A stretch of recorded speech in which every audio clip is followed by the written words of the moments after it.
धार्मिक आयोजन, कथा, भजन, प्रवचन देखने के लिए सब्सक्राइब करें BS मीडिया।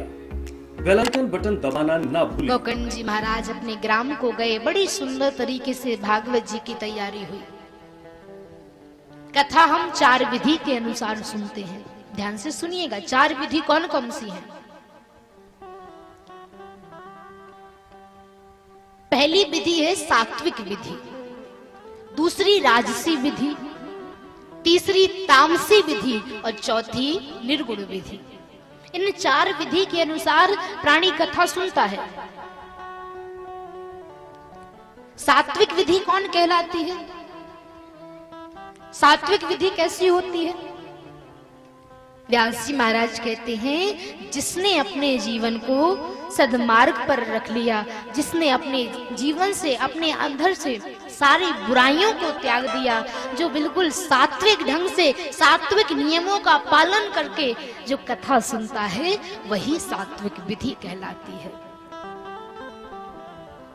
जो बिल्कुल सात्विक जीवन जिए, सादा जीवन जिए। राजसी विधि वो है जो राजा महाराजाओं की तरह बड़ी बड़ी तैयारियों के साथ कथा रखी जाए, वो राजसी विधि है। और इस समय आप सब राजसी विधि के अनुसार ही सुन रहे हो। इस कथा के लिए, इस अनुष्ठान के लिए भी बड़ी कड़ी मेहनत करनी पड़ी, बड़ी तपस्या करनी पड़ी, अनेक अनेक विपदाओं का भी सामना करना पड़ा।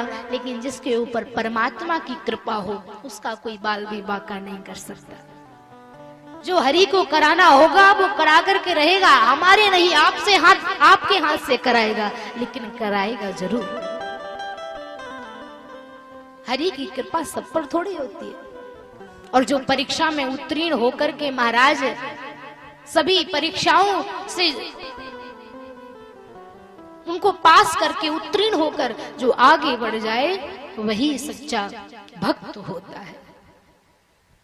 तो राजसी विधि के अनुसार आप इस समय कथा सुन रहे हैं। तीसरी विधि है तामसी विधि। तामसी विधि में वो लोग आते हैं जो 2 मिनट के लिए आकर के बैठे, आधा 1 घंटे कथा सुनी और उसके बाद उठ करके चल दिए, यहाँ वहां सैर सपाटा करके आए और फिर आके बैठ गए। ये तामसी विधि कहलाती है। अगर आप कथा में आए हैं तो पूरा समय कथा में दीजिए, मन से कथा सुनिए। ये नहीं तन से यहाँ बैठे और मन घर पे रखा है। एक बुढ़िया माई बड़ी पूजा पाठ करती थी, बड़ी भगवान की भक्त बनी फिरती थी। एक दिन की बात है, पूजा घर में बैठी थी, पूजा कर रही थी। कोई पड़ोसन उसके घर में आ गई। इतने में अब वो बुढ़िया माई घर में पूजा करे, मंदिर में पूजा करे बैठी तो है, लेकिन जैसे ही महाराज पड़ोसन की आवाज सुनी कि पूरा ध्यान उसी पर चला गया। पड़ोसन आई है, मेरी बहू के पास बैठेगी, पता नहीं मेरी बहू क्या क्या मेरी बुराई करेगी, कहीं मेरी पड़ोसन मेरी बहू के कान भर के न चली जाए।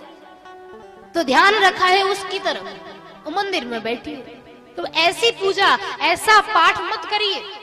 अगर करना है तो सच्चे मन से करिए। भगवान को पाखंड भक्ति नहीं, भगवान को सच्ची भक्ति प्रिय है।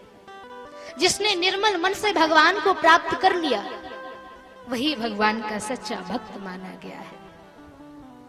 जितनी करनी है साफ सीधा सीधा सामने करिए महाराज। ये नहीं अकेले में राम राम राम राम राम राम, और जैसे ही 2-4 दिखाई दे गए राम राम राम राम राम, मतलब सामने वाला देख ले कि ये भगवान का भजन कर रहा है।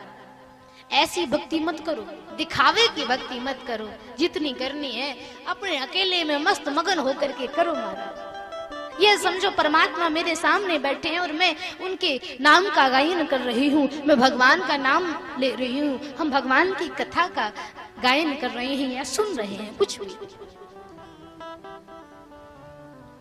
हनुमान जी महाराज के जैसा कोई श्रोता नहीं है।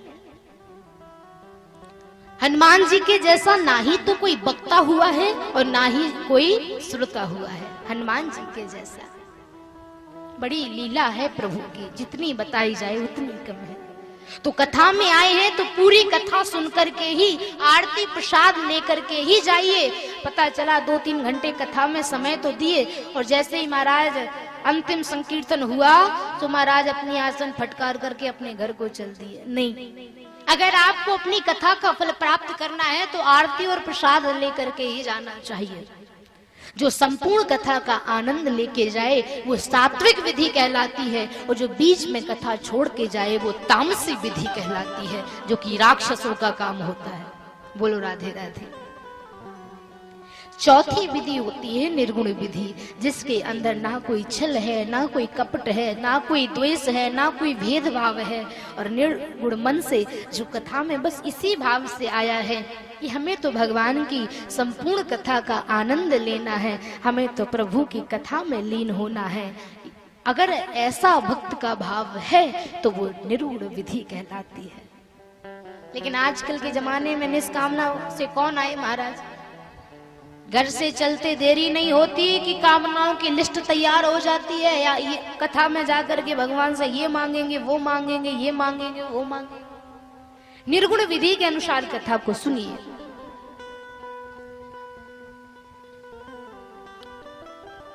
श्रोता भी 3 प्रकार के होते हैं। एक वो जो कथा में आकर के बैठ तो जाते हैं, कथा भी सुनते हैं, लेकिन समय आने पर उस कथा को अपने जीवन में उतारते हैं। दूसरे श्रोता, वो श्रोता कम और सोता ज्यादा होते हैं। ऐसी कोई जगह ढूंढ लेंगे, ऐसा कोई स्थान ढूंढ लेंगे जहां टिकने विकने की व्यवस्था हो, वहीं जाके बैठे और बढ़िया टिके और बढ़िया महाराज खर्राटे लगाए, और जैसे ही आरती हुई सो आरती प्रसाद लेकर के चल दिए। ये सोता होते हैं। अच्छा, कई माताएं तो घूंघट के अंदर कथा सुन रही हैं कि सो रही हैं, यही पता नहीं चलता। यहाँ की माताओं की बात नहीं कर रही, मेरे यहाँ की माताएं तो बड़ी अच्छी हैं महाराज, मैं तो बाहर की माताओं की बात कर रही हूँ। बोलो राधे राधे। दूसरे प्रकार के लोग श्रोता कम सोता ज्यादा होते हैं।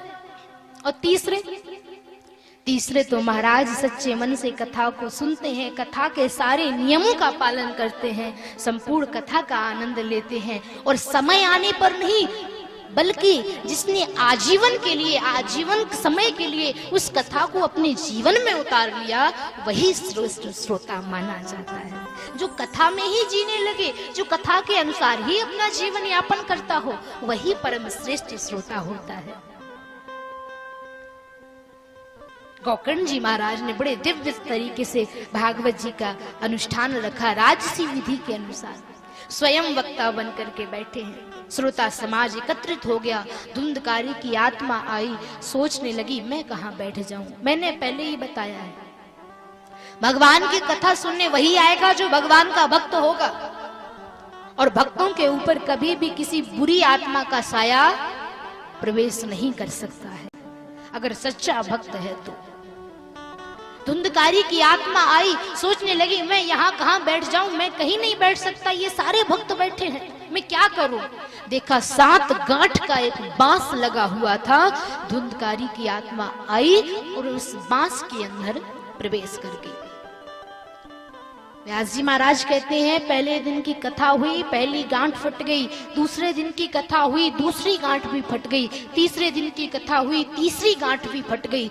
ऐसे करते करते जब 7वें दिवस की कथा संपन्न हुई, वो 7वीं गांठ फटी है, और उस बांस के अंदर से धुंधकारी दिव्य स्वरूप लेके बाहर आया है। बोलिए भक्तवत्सल भगवान की, श्रीमद् भागवत महापुराण की।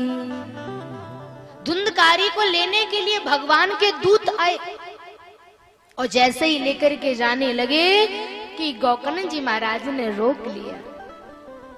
गोकर्ण जी महाराज कहते हैं ये भेदभाव क्यों हो रहा है? बोले कैसा भेदभाव? गोकर्ण जी महाराज कहते हैं कथा सबने सुनी, लेकिन विमान एक के लिए आया, ये क्यों? सबके लिए क्यों नहीं आया? भगवान के दूत बोले गोकर्ण जी महाराज, जितने मन से, जितनी श्रद्धा भाव से धुंधकारी की आत्मा ने कथा सुनी, उतने भाव से आप लोग नहीं सुन पाए। आप तो जो 3-4 घंटे कथा हुई वो सुने, अपने घर चले गए, अपने घर के कामों में लग गए, और भगवान की कथा भूल गए कि आज कथा में क्या हुआ, व्यास जी ने क्या बताया, कुछ भी याद नहीं। अगले दिन फिर महाराज समय हुआ सो फिर आकर के बैठ गए और कथा सुनी। और कई माताएं तो अपनी सखी सहेली के लिए आकर के पहले से ही जगह महाराज बुक कर लेती हैं, यहाँ मत बैठो, वो बैठना है उनको। कई तो अपनी सखी सहेलियों को लेके आएंगे, बैठ जाएंगी और बताएं, और ये बस आपस में बातें, तेरी बहू कैसी है, तेरी बहू ने क्या बनाया, मेरी बहू ने ये बनाया, तेरी बहू ने ये किया, मेरी बहू ने ये किया, यही बातें। आप लोग उतने मन से कथा नहीं सुन पाए जितने मन से धुंधकारी की आत्मा ने सुनी। धुंधकारी जो 3-4 घंटे की कथा होती थी उसको सुनता था और बाकी का समय कथा के चिंतन और मंथन पर निकालता था। आज कथा में ये प्रसंग हुआ, जब प्रभु ने ये अवतार लिया होगा तो प्रभु कैसे लगते होंगे, प्रभु वामन अवतार में कैसे लगते होंगे, प्रभु कच्छप अवतार में कैसे लगते होंगे, प्रभु नरसिंह अवतार में कैसे लगते होंगे, प्रभु कृष्ण अवतार में कैसे लगते होंगे। बस इसी कथा पर चिंतन मंथन करके धुंधकारी ने अपने 7 दिन व्यतीत कर दिए, जो हर समय कथा में रहे। धुंधकारी तो आत्मा था, आत्मा ना कुछ खाती है ना पीती है, तो कोई काम करने की भी जरूरत नहीं। काम तो ये पेट ही कराता है महाराज, पेट के लिए ही सब लोग करते हैं, और जो बन पड़े वो भी करते हैं।